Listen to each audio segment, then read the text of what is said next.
Welcome back to Everything Podcast. I'm your host, Jason Khalipa. On today's episode, I had the pleasure of sitting down with two guys that I always love talking to, Stu Brauer from WTF Gym Talk and Gabe Yanez from Team NC Fit to talk about the ABCs of selling. Now, when you think about the ABCs, you could look at that as like an overall education.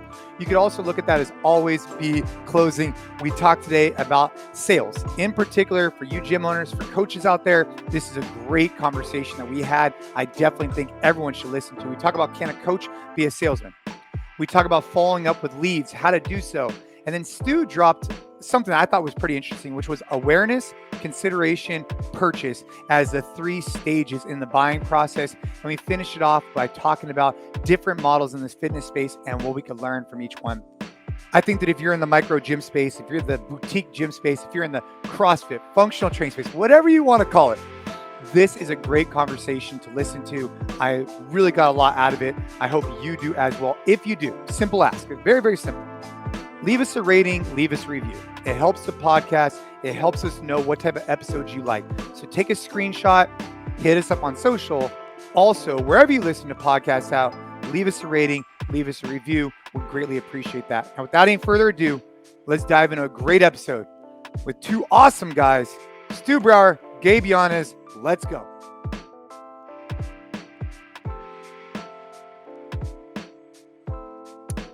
All right, we have Stu and Gabe on the show. We're going to be diving into all things sales related. I'm sure it's going to get into a bunch of business type related. If you're a gym owner out there and you are looking for some inspiration, some concepts, some ideas, this is a great podcast for you.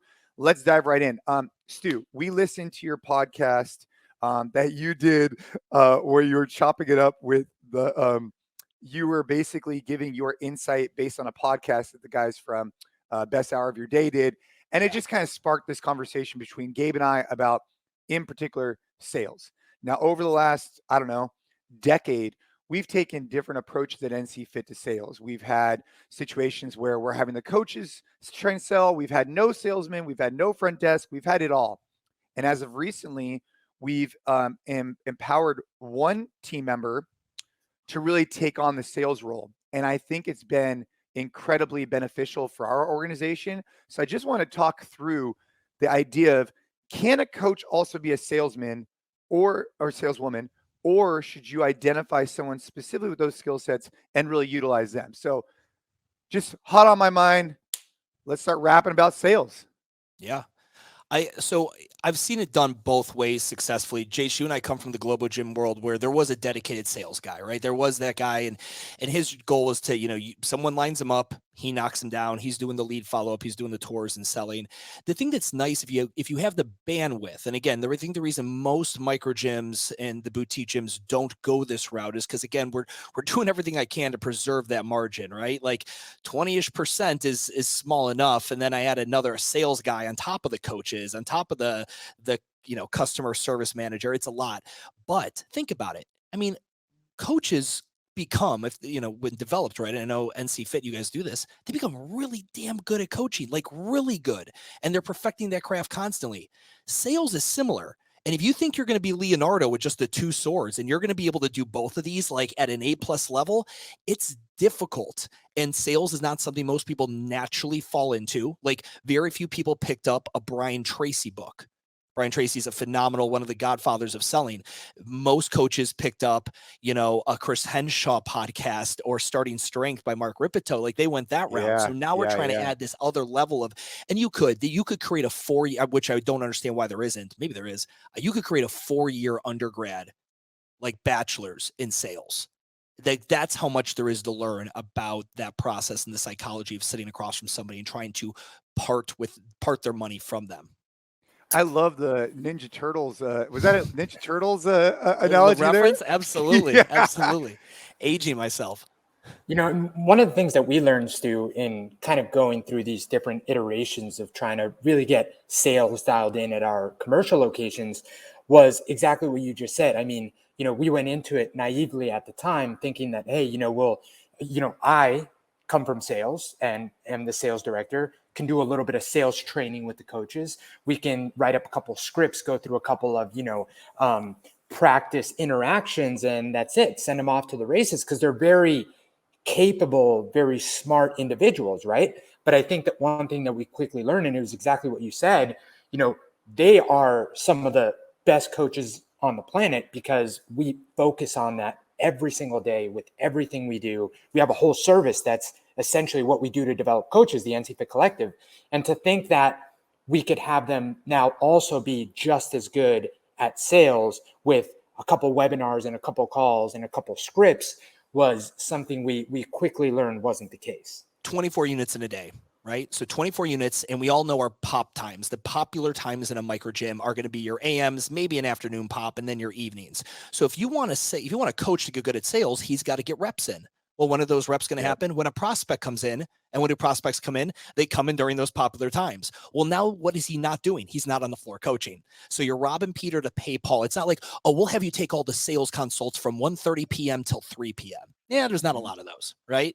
So it's hard too, just from the idea of like the time when you're going to have the most tours and consults and that kind of thing are going to be those prime time coaching hours. And now you're having to move someone, out of that position. And then I think it comes down, which I'd be curious for you guys.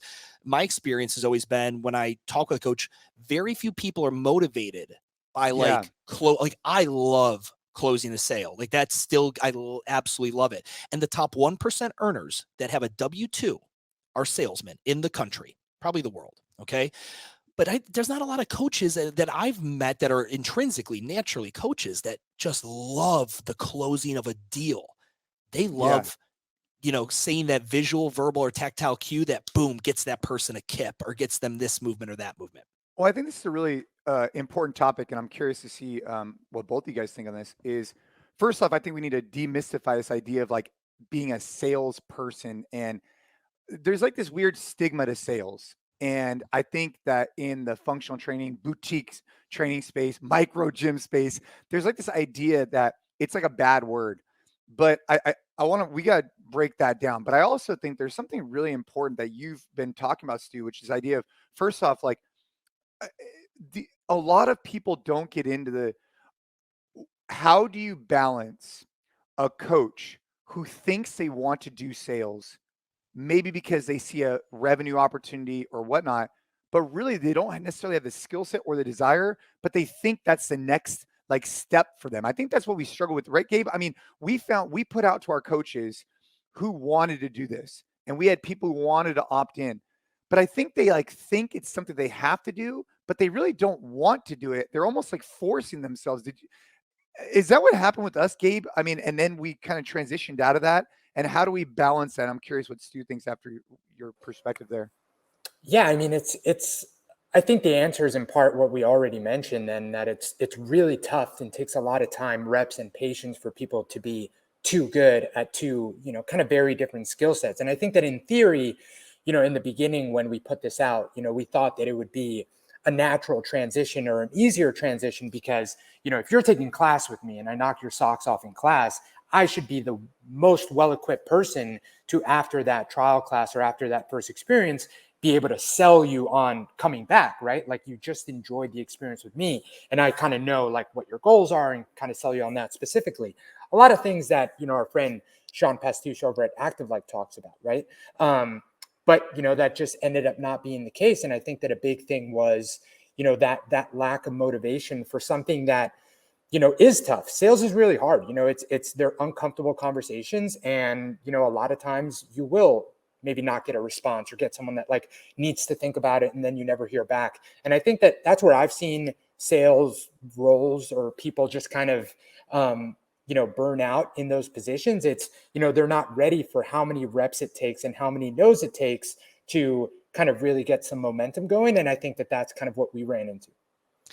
I always, so when I was doing work with Globo gyms, I'd go into a personal training department with low sales and I'd get all the trainers together and I'm like, who wants to get good at sales? And everyone was like hands half up, half down. They didn't really know. They wanted more money, but they weren't really sure if sales were for them.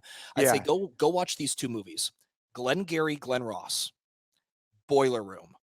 Watch those two movies. Come back and then tell me if you think sales is for you. Not that it's going to be coffee is for closers and it's going to be like that kind of a thing, but it does give you like, does your personality align with that? And there were some that came back like, yep, that is not me. That's like, it makes my skin crawl. And others that are like, bro, when can we start? Let's get going now. And it's interesting, thinking about, I was listening to what Gabe was saying. I think I got better at sales further along when I owned CrossFit South End, a couple of years in, because what I found is I was able to take a thing that was happening in my coaching, and maybe some of the coaches that are listening to this can relate to it, and I translated the sales. So a couple of years in the CrossFit South End, I'm now getting people who are, maybe a little more versed in CrossFit. They're kind of intermediate to good, whatever we want to call, and they'd be doing movement X. And I know as a coach, you don't need to be doing movement X. You need to be doing strict dips, or you need to be doing this. And I would have to go, and all sales is taking my influence and experience and getting you to change what you were doing or to do something different based on what I'm telling you. And so I would go ahead and I'd get, Johnny, who's doing, this movement that I don't think he needs to be doing. And I would sell him on doing something that I thought was safer, more efficient, or a better, better movement. And I'd have to close him on doing that.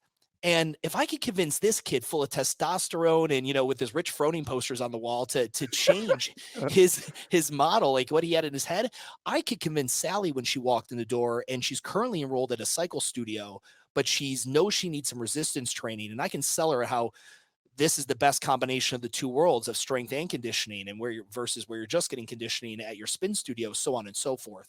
So for any of the coaches listening, if you've ever had to convince a hard-headed client about changing the way they're doing something, that's one of the hardest things to do. You probably have more sales acumen than you think.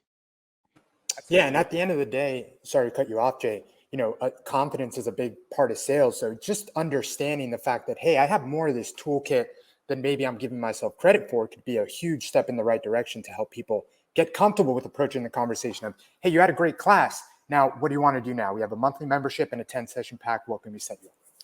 Yeah, I think that's a great way to look at it, though, Stu. Like, I appreciate that perspective. Like, really, as a coach, yesterday I was on the phone with one of our members, and she had some questions about some of our programming, and I'm just talking to her.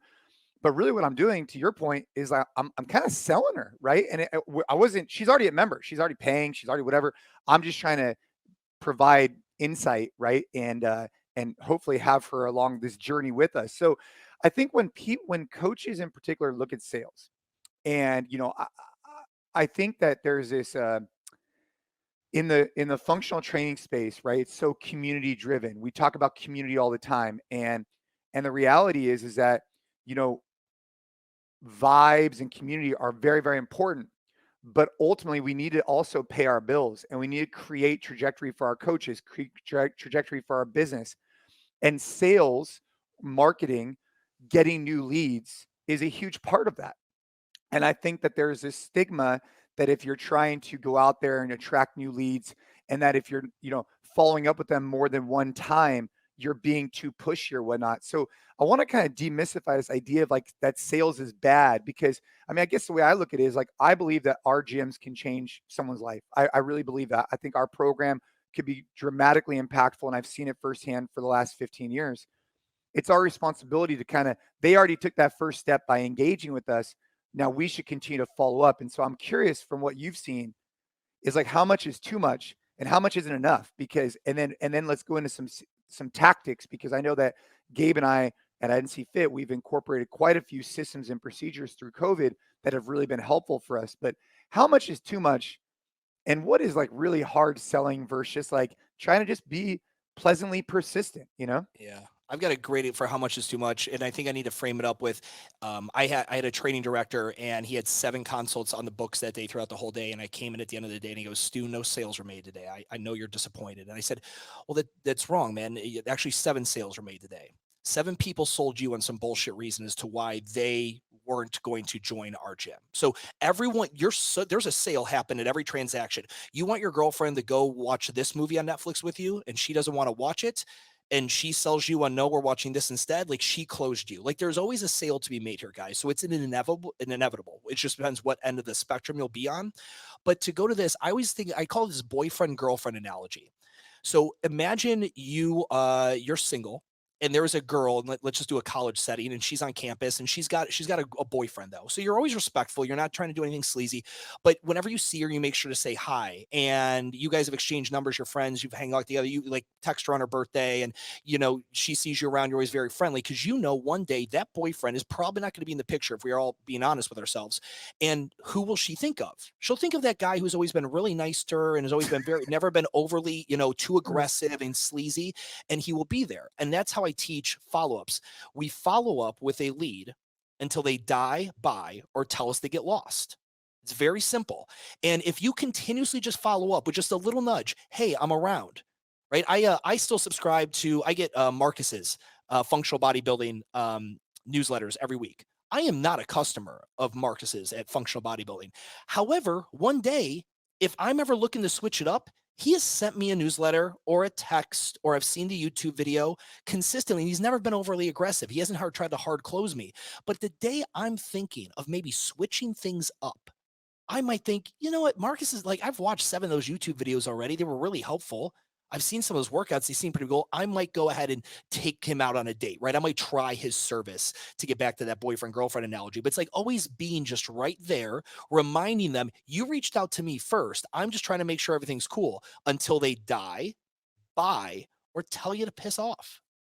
And I love that. And I think that really breaks down something that I've said to our team in the past, and I forgot where I read this, but similar idea in that, the sale happens when it's the right person, right message, right time. And the more you can vary the messages and the time, like eventually those 3 are going to coincide. It might not be that first time, but if someone signed up for your newsletter, if someone, filled out a form to come check out a free class, they're probably the right person, or more than likely are the right person. Now you have to get the message and the time, and how are you going to get those 3 to coincide? If it's one email or one consult, they're like, not ready right now. And then that's it, right? On to the next one. That's a good data point, though. So one thing I try to teach owners is, once you get like a CRM and you have a really good system for text message, emails, and phone calls, and you can track all that, is to start recording how many touch points, individual touch points on either of those 3 mediums are made prior to a sale. Mm-hmm. And based on the data that I've seen, you're talking double digits. At least double digits for someone you got to text, because there's 86,400 seconds in a day. And the odds that text message you sent someone and they didn't reply, that coach who's maybe doing sales roles is like, I'm annoying them, they didn't text me back. No, buddy. No, the green light turned red. Their kids started whining, right? Their boss walked in, or they had to jump on that Zoom call. Like, Jace will shoot me a text, and I might not get back to him for a couple hours, and I want to see what Jason had to say. I want to, check, talk with my buddy, but I've got other stuff going on. There's only 86,400 seconds in a day, and they're generally all tied up. So you have to stay consistent with stuff. I mean, has anyone ever been annoyed that text messages can't be left unread? Right? Like emails can. Like, I wish text message, because I'll read a text, but like, oh man, I'm gonna get back to Jason, and then my kid starts, wilding out over here, and I gotta go deal with that. Yes. But like, you talk to your coaches about, like, you're not annoying anybody. They saw it, and they may or may not get back to you. But hit them again next week, and do it with something different. Don't robo spam the same thing. Make it actually valuable. With Urban, we would always ask people, what are you most interested in at Urban Movement? It'd be like, we're interested in this, or whatever it is. That follow-up was always like, hey, I know you said you were really interested in like barbell work. Here's a cool article we wrote on this barbell base. The following week, hey, did you see this video we just did on this? By the way, that offer's still on the free table for you to come get a free week. Like, it was always kind of curated. And that always made, I think, people, at least my team, made them feel less annoying than just like sending that robo spam. But let's dive into this for just a quick second. So Gabe always had this idea that 7 touch points, you're in the double digits. And that's what I was going to say. And that's why it's a really interesting data point from you, Stu, who, you've worked different gyms, and you're a little bit more well-versed in these numbers with some different locations, because that 7 is something that pops up a lot in the e-commerce world, which is where I come from. It's the 7 touch points through ads, social medias for them to convert. But it does actually make sense that in our space, because it's a little bit of a more, there's more to that purchasing decision, it makes complete sense that it would be in the double digits. And, I think that's a really important point to highlight, because, I know we had this experience when we were talking with our coaches taking over sales.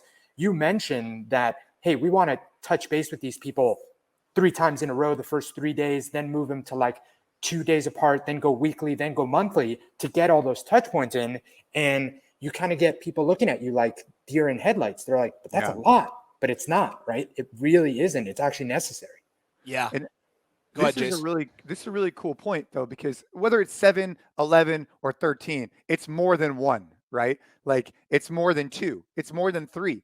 And so I'm curious, and Stu, like, one of the takeaways that I had from your podcast that you were doing the other day about the just one of the podcasts you're doing was in particular you're saying, hey, look, you expose yourself to a lot of different industries, right? I mean, in the fitness space, you've done your homework. You've then learned from the guys at Orange Theory or this model, not just the CrossFit space.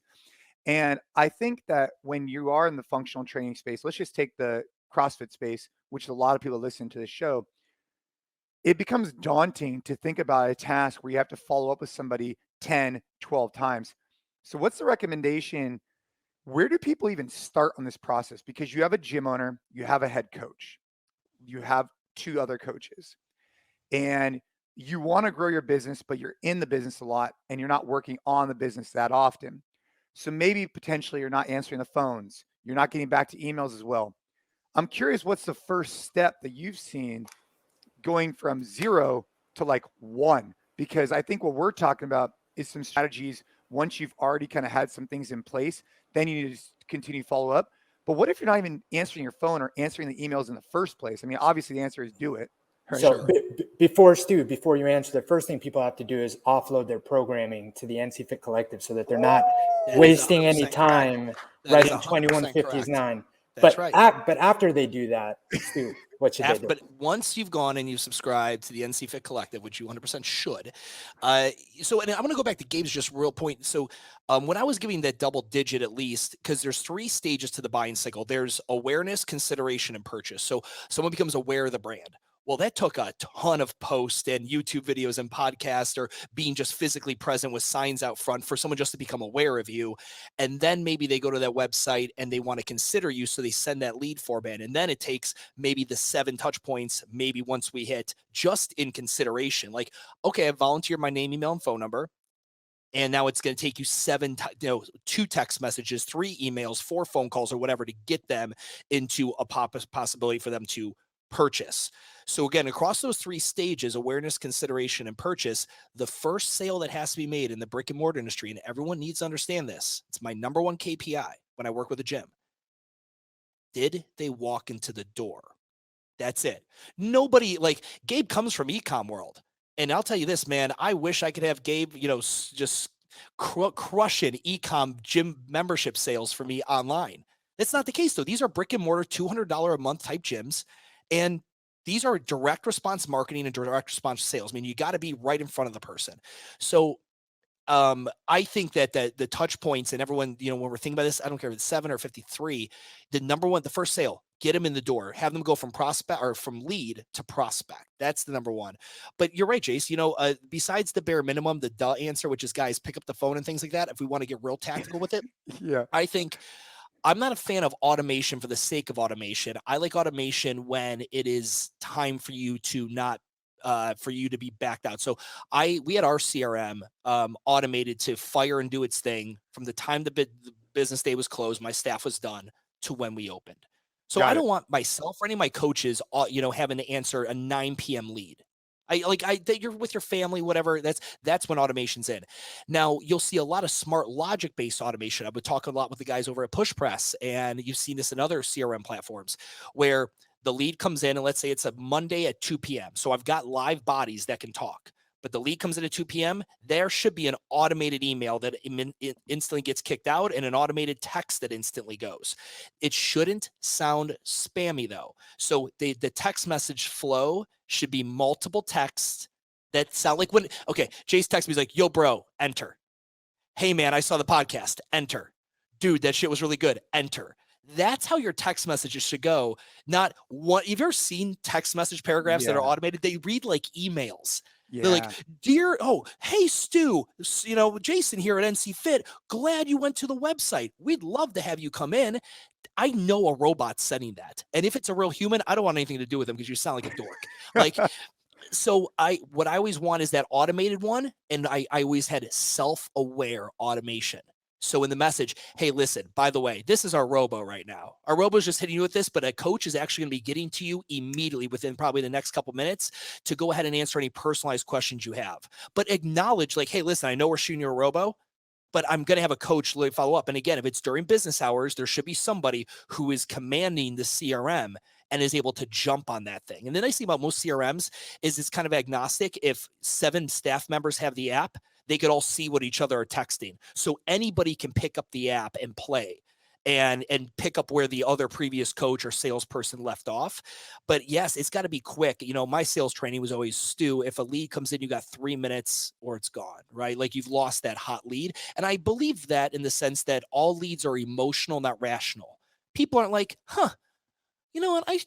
My belly's kind of big. I should call a gym. Yeah, that's a smart idea. I'm going to Google a gym. Okay, I'm going to call this gym now. That's not how it goes. Like they know they need to go to a gym. They've seen your gym. It was an emotional reaction because their kid came home with their friend from grade school, and the friend was, you know, he's a kid. He doesn't know anybody. He says, "Hey, you got a fat mommy." And mommy went and cried in the bathroom for 2 hours by herself. And guess what she did while she was sitting there? She opened up her phone. She Googled gym near me. And the first thing that looked good, she popped up and called. And it's emotional. So that 3-minute timeline or so that you hear, like when people say you have this much time to get on, it's like the anabolic window for post-workout shake after you work out. Like you got this finite timeline to actually capitalize on it, is true only because people are in a sense of emotion. Mommy's crying right now. And in the next 5 minutes, you could close that deal and get her to come in. Or she gets a phone call from her aunt and her uncle just died. Now she's not even going to think about it, Jim. Where do you even come up with this? So hey, Gabe, right now, just to kind of like, it's funny because I'm actually reading tangent, but small tangent, because I think that's what Stu does really well, reading a parenting book. And it's just one of the things that it said was to use the extreme to explain the subtle. And it's a really powerful thing. And that's what Stu does with these stories. And I think that's what makes him powerful, is using extreme examples to explain something that probably in reality happens a lot more subtly, but it gets the point across. Anyway. So for a parenting book, it's like, hey, don't touch fire because you might burn yourself. Like my son at your house.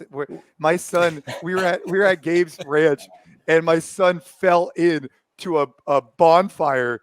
And he ended up getting parental supervision is going on at this. He ended up getting some really bad burns. And the problem was, it was just me by myself with the 2 kids. I didn't have my wife there. And anyways, that was a whole nother conversation. Like your son is gonna be traumatized. If it's not Mark Bell breaking his toys, it's Gabe letting him fall into a fire. Yeah. Your son's gonna he's just gonna have PTSD. Oh my gosh. And so, hey, right. Gabe, right now, from a sales perspective, you know, we've had a lot of ebbs and flows. You know, if you'd asked me 15 years ago, we did it one way, and now here we are. I actually think we have the best way right now. Now, granted, we have multiple locations, so it is a little bit different than maybe a single owned and operated. But I'm curious, what are we currently doing? What have we seen successful? And I'm talking about like practical application for our business. We are now seeing our gyms, you know, really grow coming back out of COVID. We got hit pretty hard. What in particular is working well? And I'm curious to hear Stu's kind of feedback on that. Yeah. So, I mean, just taking a little step back from that, you know, I think, and a lot of gyms out there and businesses in general can probably relate to this. You know, COVID kind of forced us to take a very, very, you know, detailed look under the hood of what we were doing on the sales side, because the reason we, you know, NC Fit didn't have this really structured and dialed in prior is because, you know, we were kind of complacent and happy, and like things were going good enough that, you know, we had our coaches rocking and rolling, and we had front desk staff that if a lead came in, they would be like, oh, just leave your email and our general manager will eventually get back to you.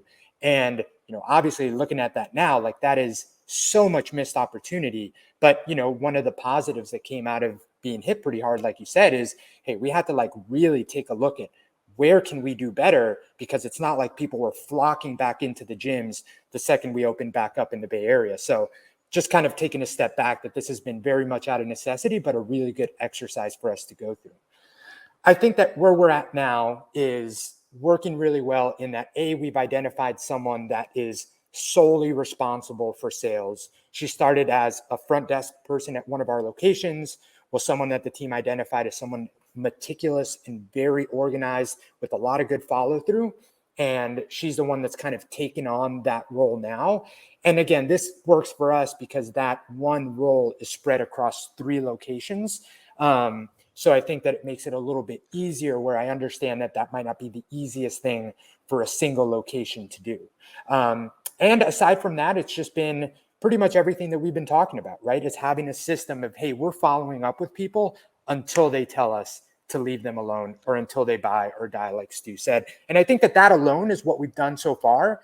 and we're going to keep streamlining and figuring out like how can we make the message seem more authentic, and how can we make it seem more personalized. And I really like what Stu said. The one thing that I wrote down about getting people in the door a KPI that we're measuring, I think that that's really good. But that's where we're at now. We still have steps to go, but obviously we're in a much better place than we were, I would say, even a few months ago, when we were trying to get a square peg in a round hole a little bit, with trying to have the coaches really own this.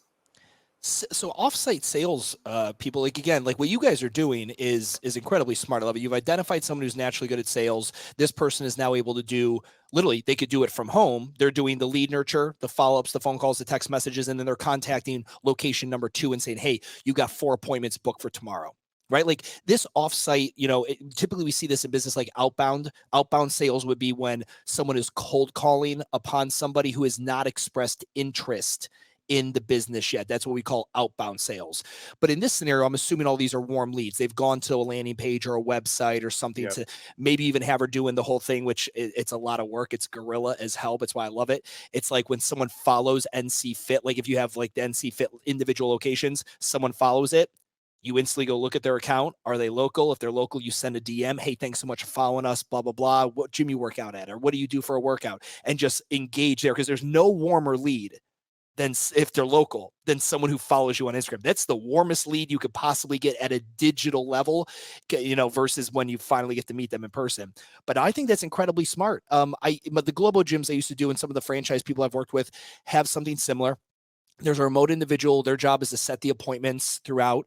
And this is something any gym owner listening right now, you could get on Fiverr or Gig Salad or Upwork right now, and you could just start searching sales. You could put in outbound sales, probably bring you the most results. And you technically could find someone who's like, I'm money on the phone. I don't care what it is. I'll sell everything from Cutco knives to gym memberships. I'm money on the phone. And I follow scripts really well. And I have a great, I know how to do overcomes and all this other stuff. And you could pursue that route. I love the fact that I was telling Jason when we had our phone call a week or two ago, I love that this person came from in-house. She'll be able to answer every question needed that otherwise you'd have to train an unfamiliar, outsourced salesperson on, who doesn't know the NC Fit brand and the culture and all that kind of stuff. But typically leads don't have too many questions that are overly like someone would have to really, really, really, really know the answer. For the most part, most leads they're kind of just wanting, they just want the high level information. You get them booked for the appointment and then let the person on site take care of from there. But I think what you guys are doing is great. And I think most gyms don't do it this way. So I think you guys will create a very good case study on this after about 12 or 18 months. Yeah. How about compensation? I think right now the way we're doing it, and Gabe, correct me if I'm wrong. So Gabe oversees sales and marketing at NC Fit, and so technically everybody, all these different a lot of people report to Gabe. I think the way we're doing it right now is a salary plus a commission structure. Am I right on that, Gabe? Yeah, that's correct. So there's a commission for everyone that gets brought in, whether it's a session pack or a monthly membership. There's on bookings or on sales, Gabe, is the commission paid? Only on sales. Good. Smart. Yep. And so I'm curious, because I think that some people might think like, hey, we can't afford to have someone who's mainly focused on sales, right? Like, but I think people actually can, and it does incentivize the individual to put, like when I was in the conventional gym, that's how I got started. I was predominantly commission based. And if you find the right person who's inspired by that, because their hard work and their effort can directly lead to income, yes, I got a basic salary because I'm sure it's like a law, like you have to get paid a certain amount, but the real money comes through commission. And I think that the reality is if the gym owner can find the right person, it's actually not that expensive because they'll offset their costs through their commissions. Anyways, I just want to talk about that for a second. Yeah. So I just installed this. Literally, I just got off a call on Tuesday on this. So I had a gym, same thing. Wants a salesperson, doesn't think they can afford it. I recommend a salary plus commission. Now, we all understand that commission pays for itself. $600, or let's say a gym membership, $200 comes in and you give X percent of it to the salesperson. So the money came in, you now have that money to cut them a percent. You're not worried about payroll budgets with commissions, but that salary piece is nice. So here's a quick tactic for anyone who's maybe thinking this. I had this gym go through and give me how much money are you spending on your merchant processing fees, like that 3.5% at all the merchant processors, and it came out to $755. So what we did is we, starting on the 1st of next month, all memberships that want to stay on credit card will see a 3.5% surcharge. If you'd like to come off credit card and not see that surcharge, you can go to ACH. And ACH, they're getting like whatever it is, 0.08% on that or whatever it may be. So the majority of people stayed on credit card because they don't care. Because if anyone's done the math, 3.5% of your gym membership's not enough money for most people with a $200 a month gym membership to give a shit. And guess what? That's a wash now. So that's now money. We're going to now take that money, turn it and gave a $700 a month salary to this individual to work X hours and be on call with that CRM. They're on that CRM from X hour to X hour plus commission. But that's where the $700 showed up, because this gym otherwise would not have felt comfortable digging into their payroll budget an extra $700. So we went and lifted up some couch cushions and found the money. Yeah, that's an interesting idea. Just for clarity's sake, I think 3.5% is a little high. That person could probably negotiate it down. But I get, like, the whole idea is, I understand. We're thinking about the ACH thing too. We've struggled with that. We have done rate increases. We do a 3%. We have in our contracts, we have the ability to increase rates at equivalent to historically, right, some inflation and whatever rates at 3%. Now things are a little bit crazy, but we haven't gone the ACH route because we've been concerned that people are going to be apprehensive about giving their actual checking info. I think that's just our own bias.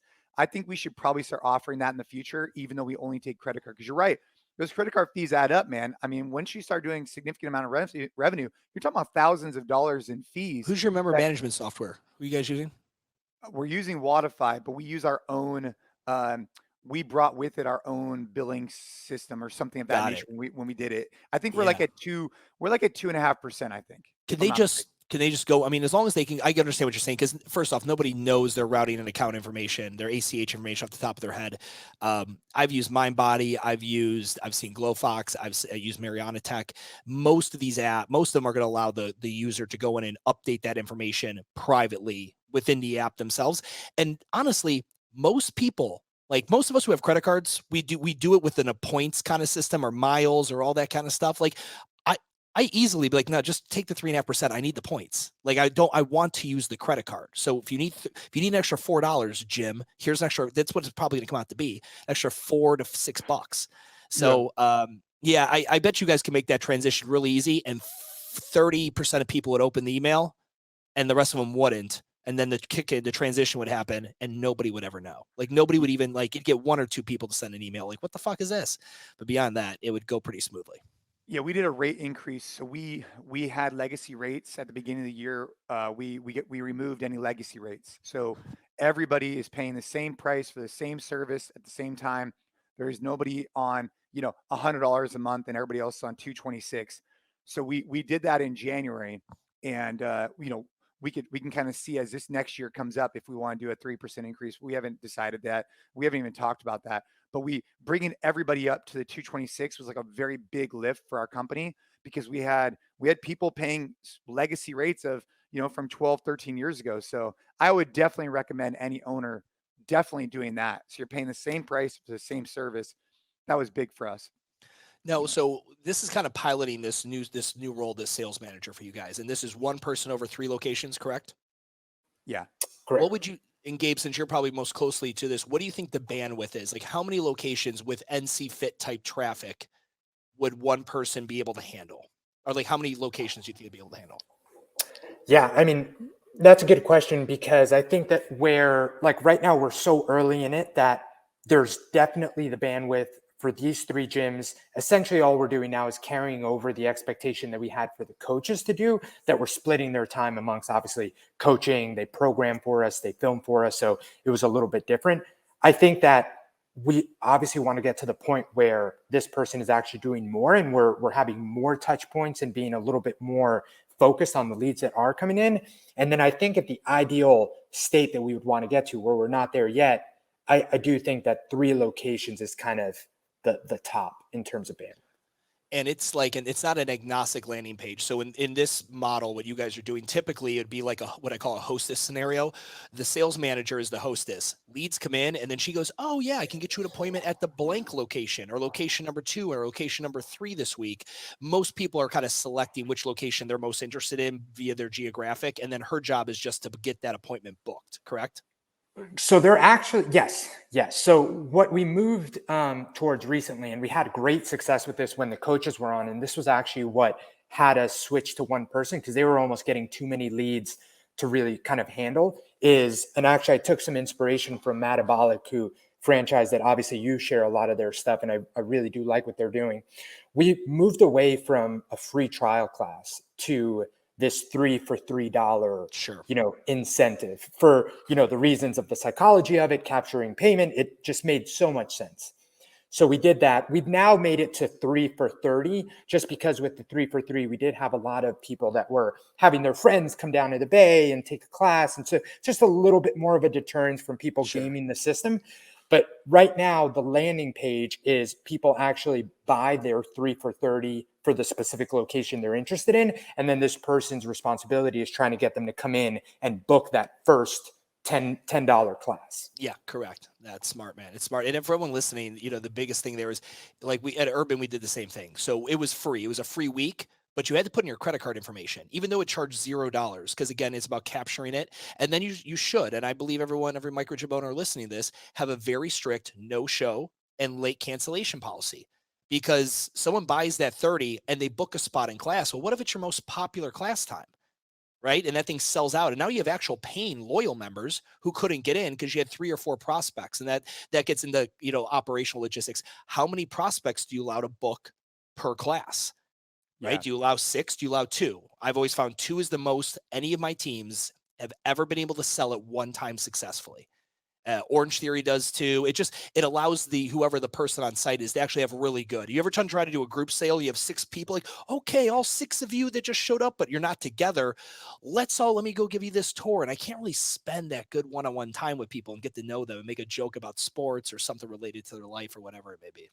Yeah, a couple lessons learned for us. The 3 for 3 was good.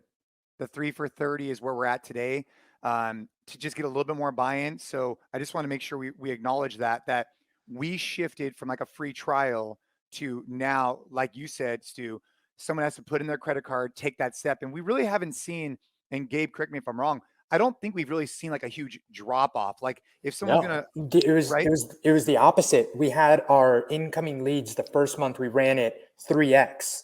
And I think a big part of it was that, we were really promoting it as like, hey, this is a steal. You're getting 3 classes. It's a $60 value of what we charge drop-ins for $3. Whereas before, yes, you could take a free trial class, but I feel like, the psychology of that is always, well, I'm taking this free class because I'm going to be sold to, as opposed to, hey, I'm taking advantage of this deal that, again, is just going to get people in the door, which is what we want. Are you guys running paid ads? We've experimented with it a little bit, but we aren't currently.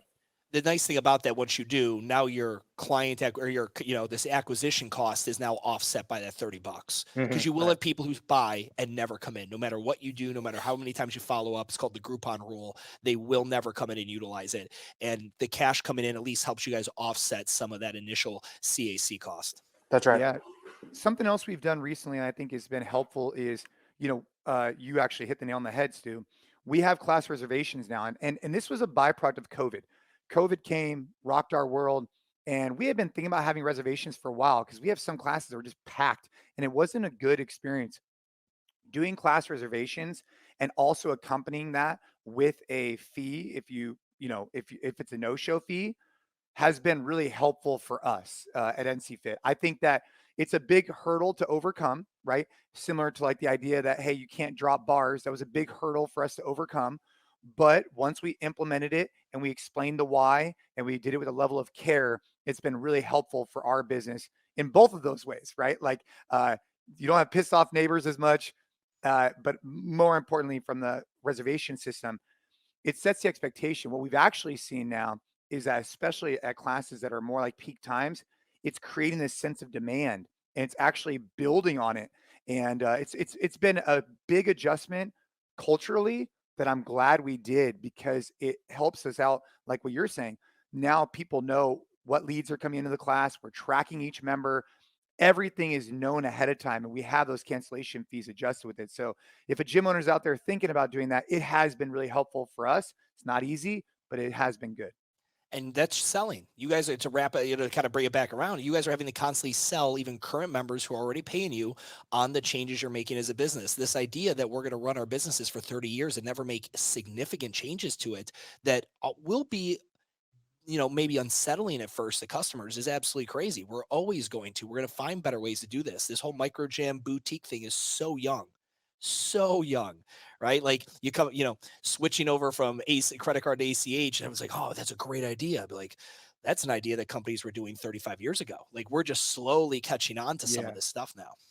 Yeah, for sure. For sure. I belong to a place for my mother-in-law to swim, and they only do ACH. And it bothers me, but it's fine. It's fine. It was just so old school about them, but it's fine. It's a good option if people want to take that route. I think, hey, do you think you coined? It's funny. I was listening to your podcast. You said micro gym. That Yeah, you coin that. you Yeah. created the term, or what? I didn't create it. The term was actually used. There's a company, I believe they're in Europe. It's a company called Micro Gym, and essentially it was green space fitness centers outdoors.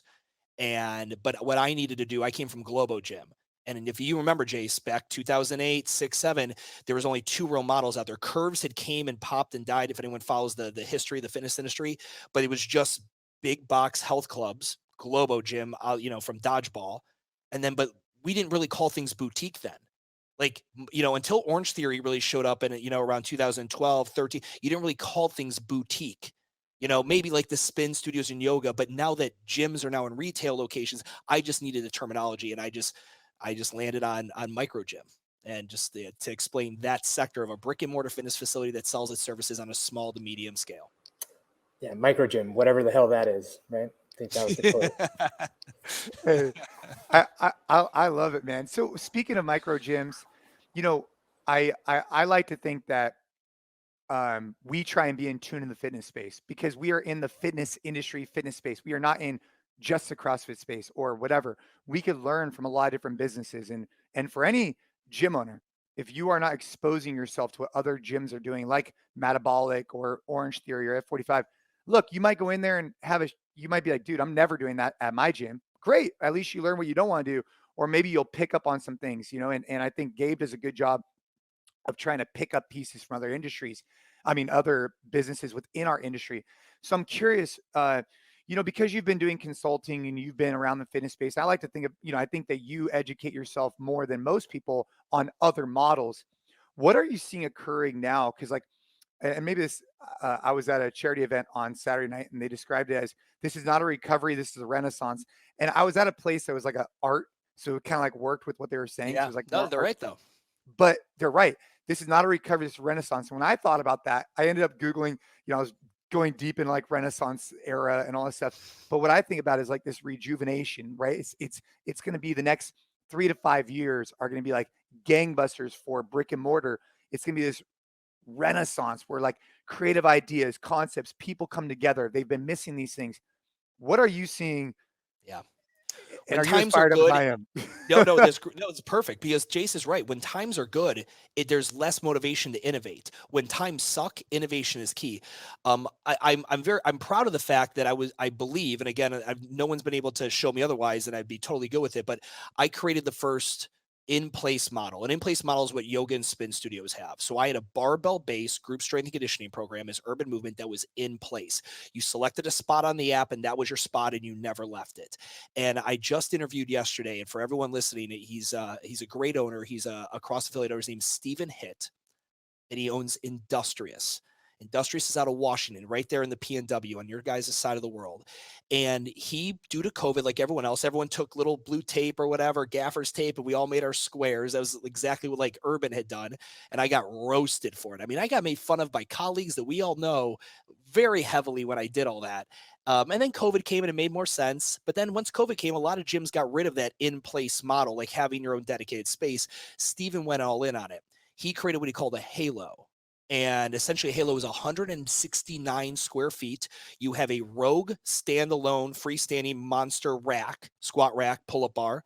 You've got a assault runner. You have a rower. You have a Concept 2 bike. You have a bench. You've got a mini rack of dumbbells, kettlebells, slam ball, med ball. You have everything you ever would need in this sector. If anyone's seen a collegiate strength and conditioning room where it's just stations of awesome racks laid out, that's what he's created in a GPP commercialized model. And now he's franchising it. I just had him on the podcast yesterday. I'm going to fly out there and go get my camera on this and get some storytelling over there. But that's what to answer your question, Jace, it's going to be an evolution from this, what I call the chicken with its head cut off model, like CrossFit's just like everyone just kind of running around and just find a spot on the floor. I mean, it's ingenious. Like early on, I had lanes of lifting platforms, but they just went down the whole building. So the entire floor looked like a kind of like a checkboard. But that was for spatial awareness. Like you had to stand there. You have to stand there for organization. I think we're going to see this in-place model get very popular because you can drastically increase the amount of money you make by doing nothing else, but by perfectly controlling the environment and the class cap in which you live in. And he just did it. Like I got rid of everything. I got rid of the 7-foot pull-up bar. I got rid of the pull-up rig. I like minimized it. He gave you everything in one spot. And I think it's going to inspire a lot of other gym owners to kind of steal his idea. You did rings, right? We hung rings because, that was the thing. Every square that I had an 8x6, 48 square feet is what we gave people. And you had 2 sets of rings. You had a set of rings about 8 feet high for you to jump to if you could do pull-ups, and then you had a low set of rings in case you had selected spot and you couldn't do pull-ups yet. You were doing your modifications and things like that. Got it. Yeah. That's really interesting, the model that he's referring to and even yours. It's something that we've been thinking about a lot over the years is that traditional CrossFit, it's hard to accommodate large classes because there's so much movement and like, for example, rope climbs, it's a nightmare. And so, or how many GHDs, whatever. And so our programming has kind of evolved over the years to be more indicative of larger classes as well. And we're shifting that direction too. Now I don't think we're going to go in the direction of like, hey, this is your square. Although I see value in that model, I think our model is going to be more fundamental strength conditioning. We're going to reduce the level of complexity. I think that we have our Metcon, our NCX, and we have our NC Flex. And I think where we're trending is really going to be in this idea of just a solid strength conditioning program. And if people have desires to go do complexity, they could do that during open gym or elsewhere. But that'll also help us accommodate more people because you're not going to need to have, tons of space for these kind of odd object type things. But it's the finite, it's the knowing. So for example, for Steven now, he's going and looking at his third location, and that goes in that location at 6,000 square feet. Divide that by 169 or whatever the usable floor. He knows exactly what he can fit in there. Another great example for anyone listening that I've had the pleasure of working with, Ragin Fitness Co. out of Louisiana. Same thing. He had a long rectangle, and he got those mini like fold-in rigs, like the ones that fold up against the wall. And now everyone has a rig. Everyone has a barbell, a set of plates, and that pull-up bar. And then there's like for every, I think, station, there's like maybe an Echo bike or a C2, erg or something like that. But bottom line is like that. The only reason I see that is very valuable for people who are maybe looking to expand and replicate, and they want to be able to predict, well, you want to get a 9,000 square foot spot? Well, this is how many people you could fit in there. And then this becomes your revenue because we are all capped in the amount of revenue. Our bottleneck, I don't care who you are, yoga to CrossFit, and how many people you can service in any given hour. We are airlines more than we are gyms. We truly are. And when people unlock their brain and think of their business as I have X amount of seats to sell, not, well, Stu, on this chipper workout, we can have 32 people, but on this one workout, we can only have 16. Like that's not a business I want to run. I'd like to run something that's got some predictability to it. Yeah, for sure. And that's where our programming is shifted towards too, because we own and operate gyms and we need to be able to accommodate large class sizes to create any level of profitability, right? You know, I know we're coming up at the end of our hour, and just one thing that I'd like to at least wrap this conversation up with, and I think it's so important. And Stu, you've done a really good job, I think, at bringing awareness to, you know, thinking about things this way. Sorry, I'm gonna have to go on mute for a second. Jay, I'll let you take it, and then I'll finish. So Gabe, I want to hear what Gabe has to say, but Gabe lives on a ranch, and I know. I watched the videos. I've seen it, dude. So he's got like a legit ranch, but he has like these dogs. And when I stayed at his house, he goes, dude, the dogs will just like, they protect us at night. So they'll stay by my house. But he also has an Airstream on his property. But I don't know if like they felt like they needed to protect me also. But what he didn't tell me is that he sleeps with earplugs in, right? Because the dogs will bark at all different things to keep like the wolves away from the animals. But he didn't tell me that. The wolves. So were you sleeping there? I was in the Airstream, and it's just whoa, whoa, whoa, whoa, whoa, whoa. I didn't get We got to get him some guest earplugs. Yeah, we got to get the guest. Yeah, I should probably let you know. But what I was going to say is people really unlocking their brains, like you said, to how much we can learn from other players in the fitness space. And to the specific topic we talked about today, sales, I think we can all admit that in the CrossFit space specifically, there isn't a lot of good sales going on. Like that's one of the areas where gym owners are extremely lacking. So to not want to look outside to the F45 and the Orange Theories, other models that have proven that, you know, if any, think whatever you want about their fitness model, those guys can sell. They can sell and they can market. So to not have kind of an open viewpoint to, hey, what can we take from those models because, hey, we do CrossFit and that's better, I think is super limiting and something that we should change. I agree. Dude. Well, Stu, I could rap with you all day, every day about all things fitness because we're just suckers for the fitness space, man. And I'm in particular a sucker for the business of fitness. And I want to see as many people in our industry thrive, provide for their families, provide for other coaches' family. And it's through conversations like this. Like we need to get out of this silo of just thinking like what do you talk about? CrossFit is not a business model. Is that what you what is CrossFit's a fitness model, not a business model. So CrossFit and spin and MMA and rock climbing are all fitness methodologies. They're not business models. So anyone who's out there that goes, well, no, I'm CrossFit, so we do it like this. It's one of the reasons you are not going to be standing on any podium business wise in the near future because you think your fitness model is special, which it is. But it's not. Your business model is not. Your business model is the same one shared by the brick and mortar massage salon down the street. Similar business model. In-service chiropractors, physical therapists. We all very, very similar business models. It doesn't matter how you swing barbells or whether you use yoga mats or kettlebells or whatever. Yeah, I love it, man. Well, hey, dude, we got to have you back with Guys. Gabe and I. Always love rapping with you. You know, you got a lot of different things going on with your real estate play, with your podcast. You know, you put out a lot of content for gym owners as well. What's the best place? I mean, and what are you really into right now? I know the real estate's a big piece of it. Yeah. After your property, after you retired. The gym owner. I travel and work more now than I ever did. So at WTF Gym Talk is kind of the business handle, guys. Feel free to pop on there anywhere on the interwebs. We'll direct you there. The Gym Real Estate Co. is what I do to help gym owners lease and buy buildings.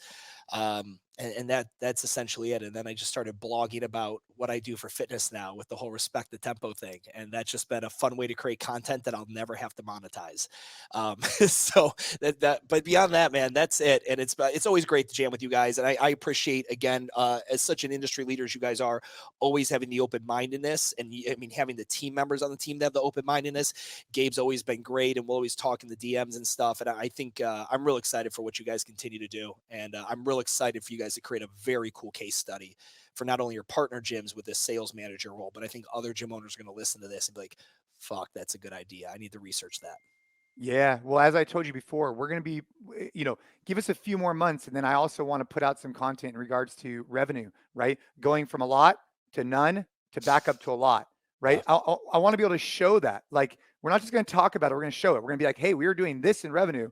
COVID hit, we did 0. And now can you rebuild it? And we're not quite where we need to be, but we're getting close. So, all right, brother. Well, hey, really appreciate your time, Stu. You're always the man. Gabe, you're looking great.